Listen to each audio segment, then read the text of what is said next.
Good evening and welcome to another edition of the Wright Experience. I'm Dr. William T. Wright Jr., the founder and host of this show.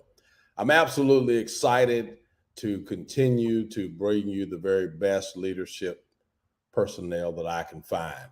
And tonight is certainly no exception. And we're excited about having another opportunity to bring you an amazing leader. For the last year and a half now, we work diligently to make sure that we bring you the very best content that we can find to help all of us grow and become better as professionals and leaders all across America. And so tonight we have a repeat guest that we're very proud to have. And before we get to that, I want to just take this opportunity to thank each of you for the amazing responses that I've had to the work that we're trying to do. Our membership in terms of subscribing to YouTube has just about doubled in 1 week. And so I'm very proud of that and thankful to you for supporting the show that we try to bring to you each week. Tonight, my guest is a repeat guest. She has been on the show before. She now has a new role that she has assumed, and we are proud to have her back on the show. My guest tonight is Dr. Catherine Edmonds.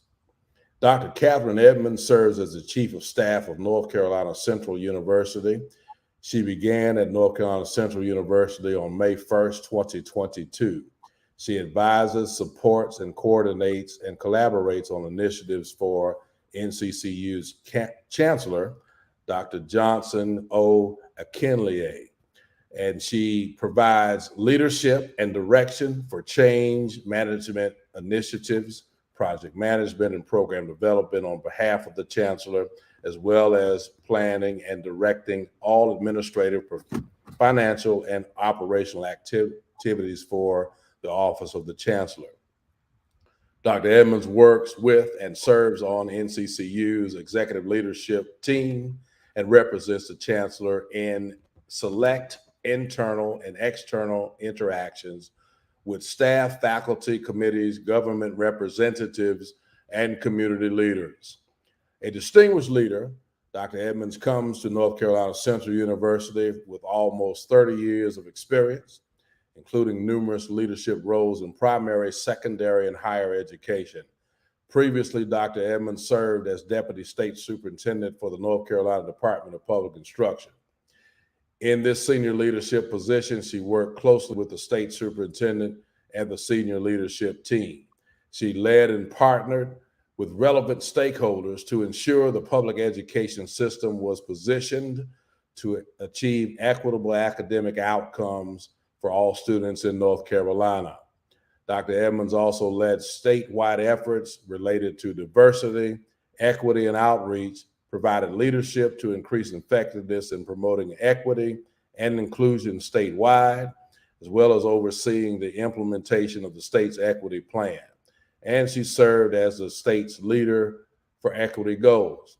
She also supported schools, public school units, and regional education service alliances in program and policy implementation and offered support and leadership to schools. Previous to doing that work, she served as a local district superintendent for Bertie County Schools and Elizabeth City Pasquotank Schools in North Carolina. She also served as director for educational leadership and development and the state director of the Principal Fellows Program for the University of North Carolina System. Additionally, Dr. Edmonds has served as director and educational coach for the Aspiring School Improvement Grant Leaders Academy Fellows at North Carolina State University, and she began her career with Granville County Schools in North Carolina before being named program director of the North Carolina Schools Project and as an instructional improvement officer for Guilford County Schools.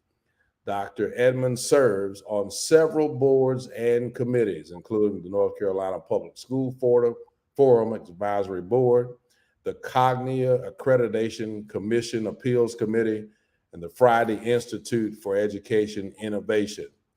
She earned a Bachelor of Science in Mathematics from North Carolina State A&T University, North Carolina A&T State University, a Master of School Administration and Ed Leadership from North Carolina State, and an EDD in Educational Administration also from North Carolina State University. And it is poetic justice that Dr. Edmonds, who received her Bachelor of Science from North Carolina A&T, is now a proud employee of the greatest HBCU in North Carolina Central University. Welcome, Dr. Edmonds. Welcome to the Wright Experience. Thank you, Dr. Wright. I said it. Did he intentionally mispronounce North Carolina? Yeah, I had trouble with that one. I really did. I had trouble with that one. North Carolina Agricultural and Technical. That's not usually how I refer to it, so that was a little tough for me. So how is it being at the greatest HBCU in North Carolina? How is it? It is wonderful. Okay. All right. Good. So welcome to the Wright Experience. We're certainly glad to have you here. And to the audience, apologize for a little bit of a delay. We had some connection issues, but we've got those straightened out now, and we're proud to bring you this content. So Dr. Edmonds, if you will, allow me to get right into the questioning. Talk to us a little bit about this new role. You've assumed the role of Chief of Staff at North Carolina Central May 1st. And so talk to us about how that's going and what some of the wonderful things are that you're doing at NCCU. Sure. Thank you. And I was thinking as you were reading my bio that I need to update that because I now have over 30 years of service in the state of North Carolina. And I now have my lifetime educator license. All right. I know. I was like, I don't know if I should be happy about that or should I be like, oh my God, where did the 30 years go? But in my role with North Carolina Central University, I must say that at the top of my list is the opportunity to grow and learn with the chancellor. Chancellor Johnson O. Akinleye is the 12th chancellor of North Carolina Central University, and he is such a visionary. He's very clear about the expectations. And so I get excited that every day I get to wake up, go to North Carolina Central, and help move the mission and vision for the work at North Carolina Central. You read in my bio some of the things that I do as Chief of Staff, working with change management, assisting the Chancellor in efforts, any type of project management, program development.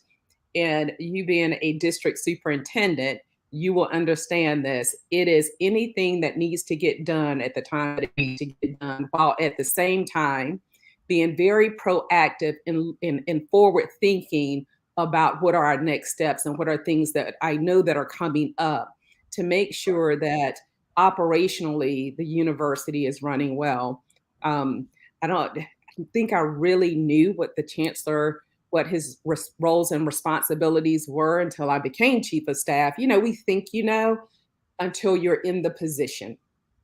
And he's that person that's everywhere all the time and in all places trying to, raise money for the university so he can ensure that we're financially viable, but also implementing new programs while at the same time ensuring that staff feels that they're part of a community and ensuring that our customers, which would be our students, our community, that we're connecting with all of these folks, our faculty and our staff. So getting all those eras going in the same direction. And I'm that person that whatever he needs me to do, I'm on deck ready to get it done. All right. And he picked an amazing person to do that work. I know you're doing well. So talk to us a little bit about the university. This has been an opportunity for you to plug North Carolina Central and what you have to offer and things of that nature. Absolutely. North Carolina Central University prepares students to succeed in a global market. So not just looking at what's in your community around you, but globally. We're consistently ranked at the top as a top historically Black college or university. We have several flagship programs. that are in the sciences, education. Of course, people know about the School of Law, business, nursing, and the arts. Of course, founded in 1910 by Dr. Shepherd, North Carolina Central continues to grow. And so when we think about the Wright Center that is on our campus that's providing world-class research, to our School of Law, where we can see where there are many governors, senators, different people from that are in high places that have graduated from North Carolina Central, to those that are in our arts. And there's something I'm going to put a plug in later that's coming up on our campus next year by the way of the arts and a partnership that we have. But we also completed, under the Chancellor's leadership, 3 new residence halls that went online. It's our P3 project in our new student center, state-of-the-art student center that we have there. The university offers bachelor degrees in more than 100 disciplines, master's degrees in more than 40 areas, and we also have PhD programs as well. And so being situated right there in the middle of Durham, in the middle of RTP, we have that opportunity to partner with those that are around us to ensure that our students are getting experiences and internships so that they are day one job ready. And they get to gain laboratory skills by working with some of those companies that are in the Research Triangle Park, but also outside of our state. So ensuring that they're getting national and international experiences. And what's amazing about that is that the university continues to grow from the time that I was there, from 1983 to 1987. Now don't ask me if I have a degree from there, because the answer is no. But it's a fantastic university. Maybe I need to come back. I'm right there with you. When I left, I started working on a master's in applied math before I decided or was tapped to be in leadership. Okay. And was offered the opportunity to go to another institution to receive my master's degree in school leadership. So I too went to North Carolina Central.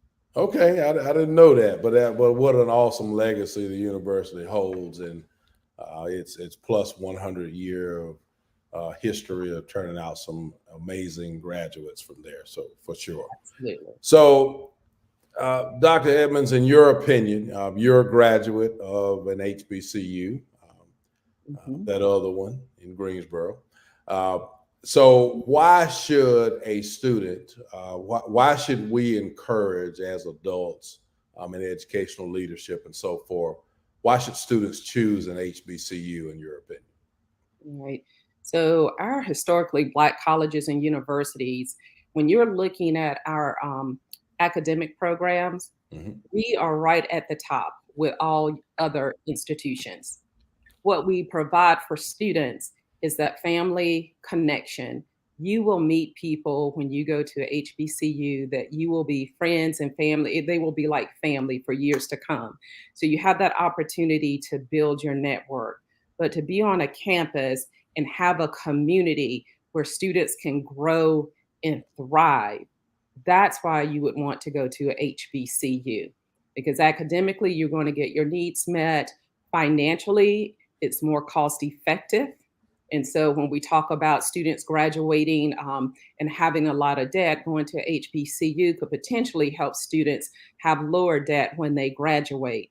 But the connections that they would make and the programs that we have to support our students, and I'm going to talk specifically about North Carolina Central University. We have our university college. So when we have students that are coming onto our campus, I was a first generation college student.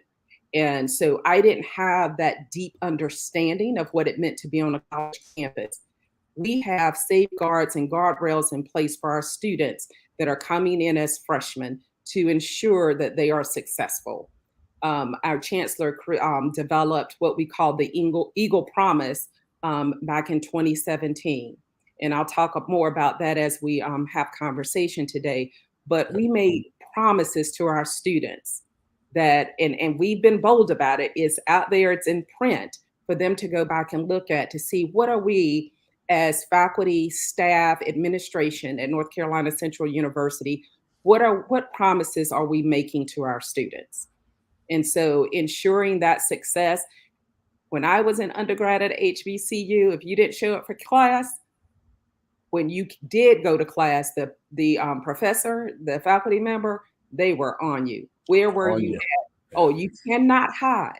You cannot hide at a HBCU.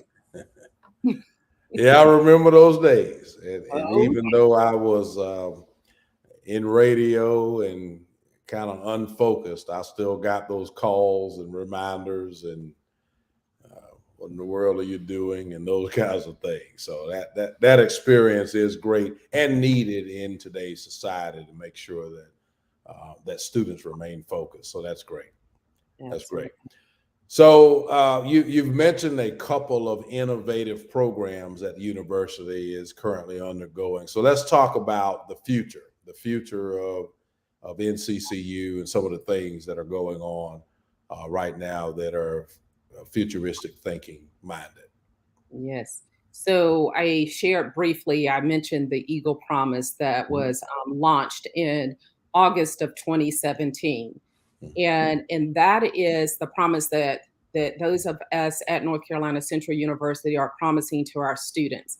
And one is that if the students follow their degree pathway, they will earn their bachelor's degree in 4 years. So we're providing those safeguards to ensure that they're going to have the support that they need, but also we're going to help them stay on track.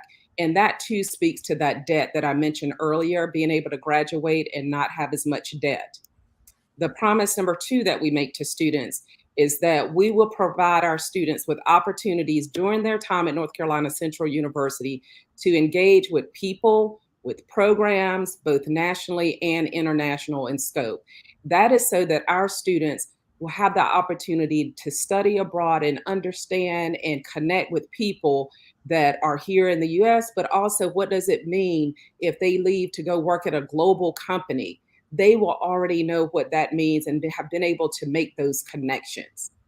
And promise three that we make to students is that they will hone their leadership skills. They will have many opportunities at North Carolina Central University to practice their leadership skills, to interact in classrooms, in their co-curricular activities, project-based learning. I talked earlier about those laboratory experience that they would have, service projects that they may do, but ensuring that when they leave North Carolina Central University, that they are leaders, leaders in their work, leaders in their community. And we know that we hear those employers that say all the time, we need someone with leadership skills. So we want to ensure that when our students leave us, that they have those skill sets.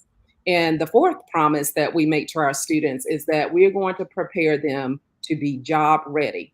And I've heard Chancellor Akinleye say several times when he's speaking with students that he wants them to have a job before they walk across that stage.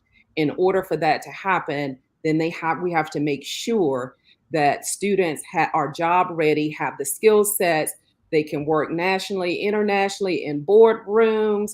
I mean, our students will be prepared for work, or if they want to go move further with their education career.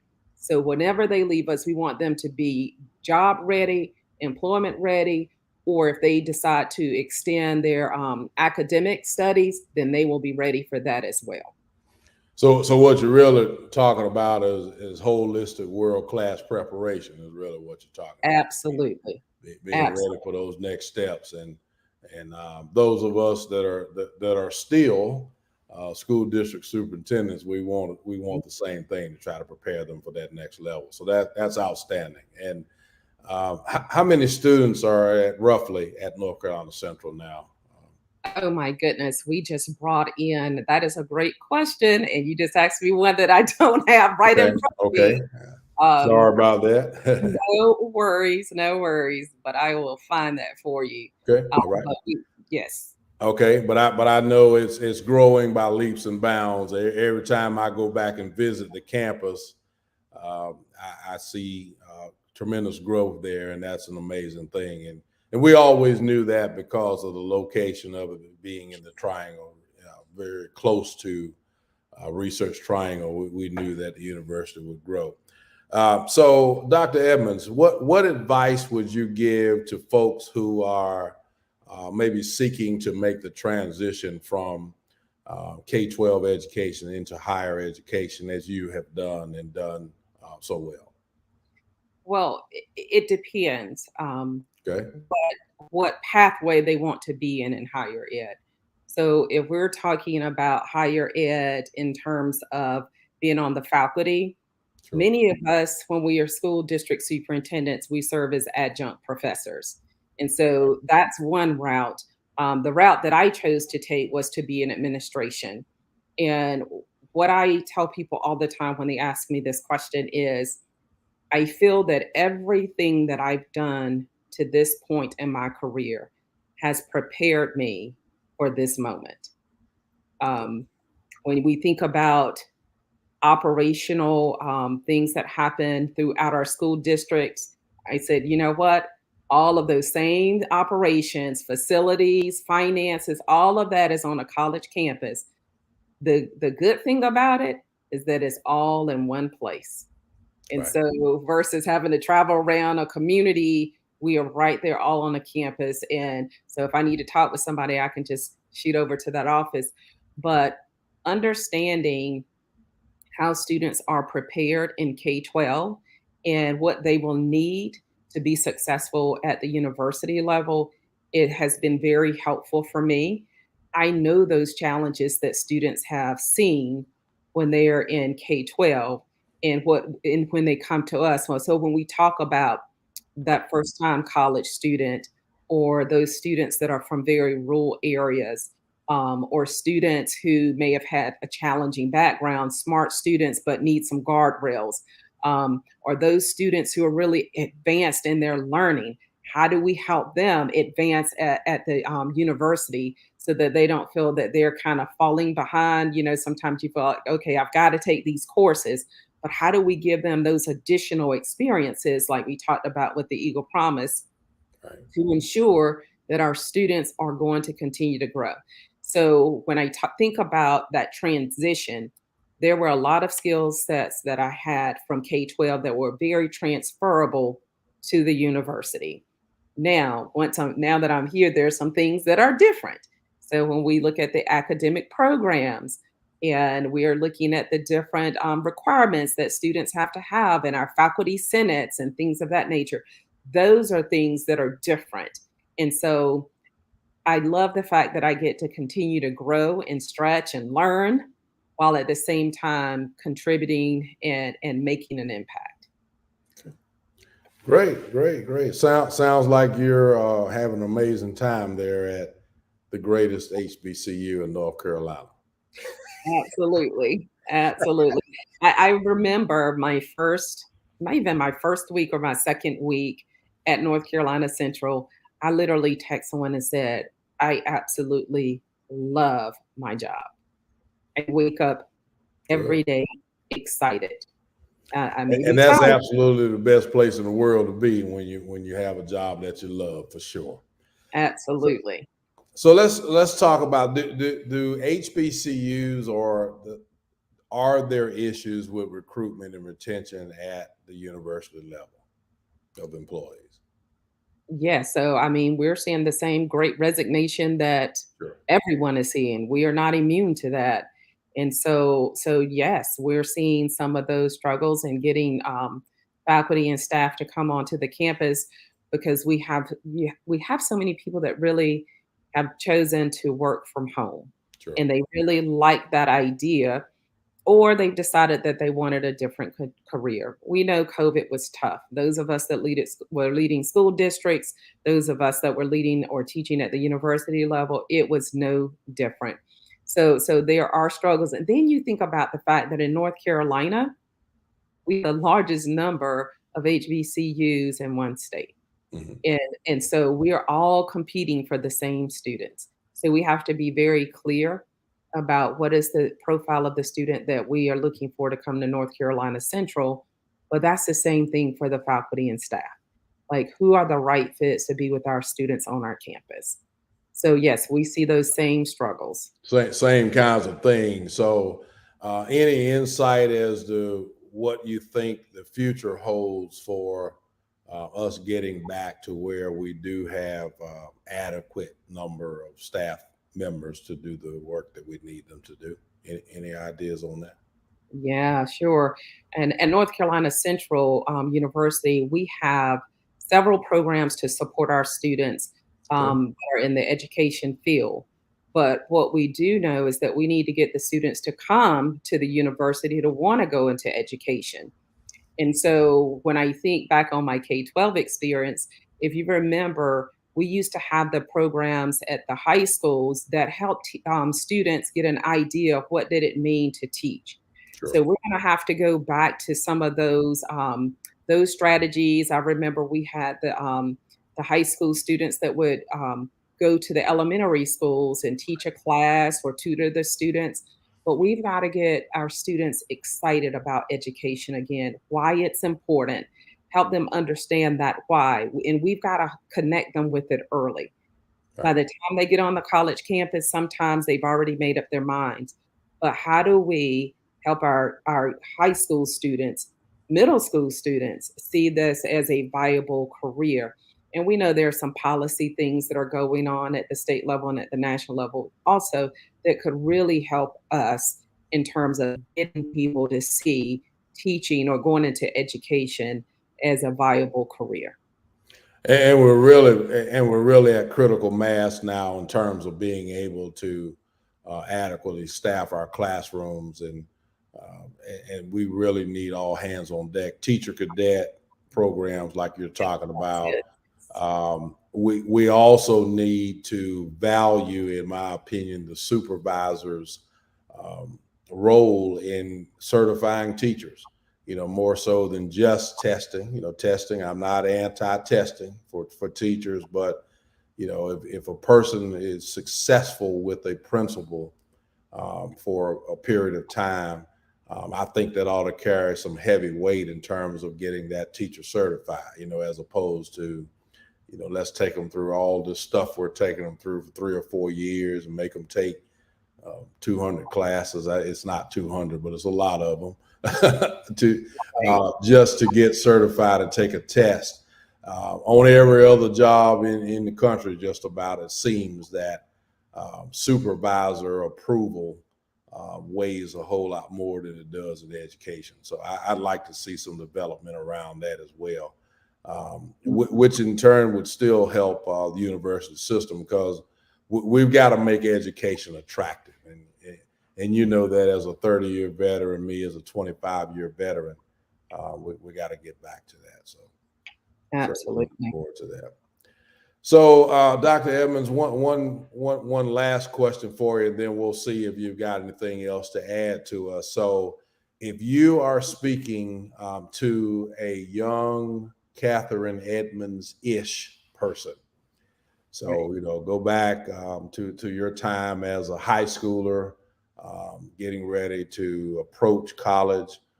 What advice would you give to someone who aspires to accomplish what you have accomplished? Yeah. Um, really know your why and who Okay. you are as a person. Good. Because careers, you think about, okay, what is it that I want to do? You may switch your career, but understanding who you are as a leader and why do you do the things you do, you've got to understand that, because if not, you're jump from place to place to place. But being true to who you are, not saying don't compromise, but there are some things that you don't want to compromise in who you are at your core. Make sure that there's some alignment with that. But also, if the young Catherine, I would have said to that person, take advantage of all of the supports that are provided for you on a college campus.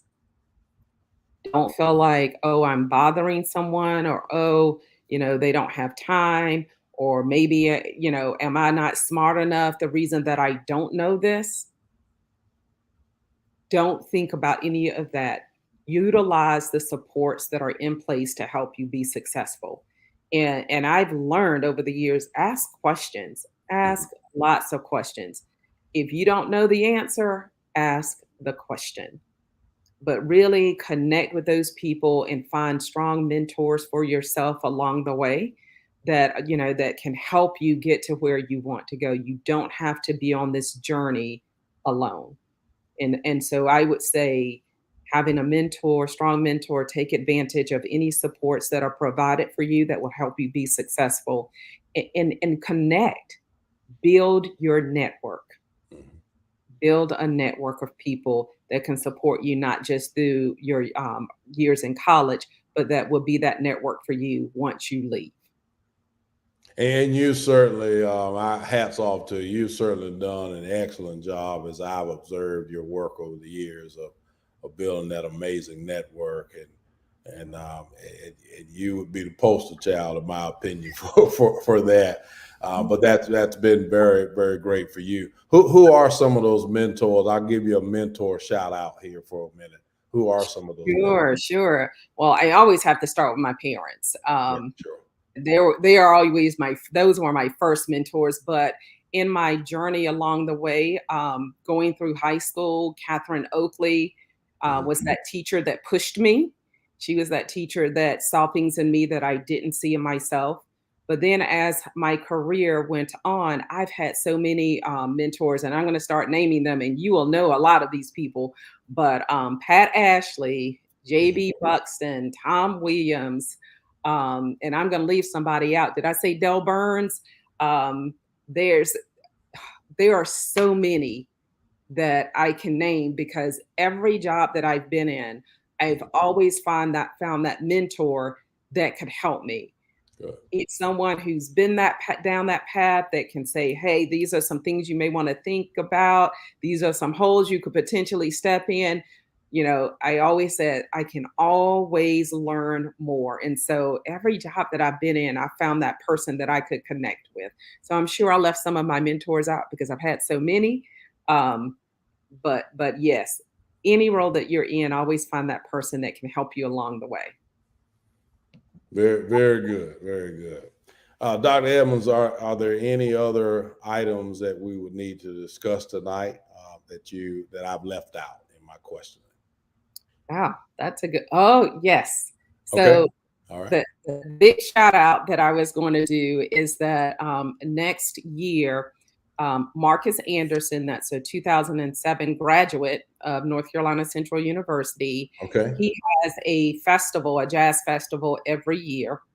And next year, he's partnering with his alma mater, North Carolina Central University, to Okay. have the jazz festival on our campus. Oh, wow. Oh, Yes, wow.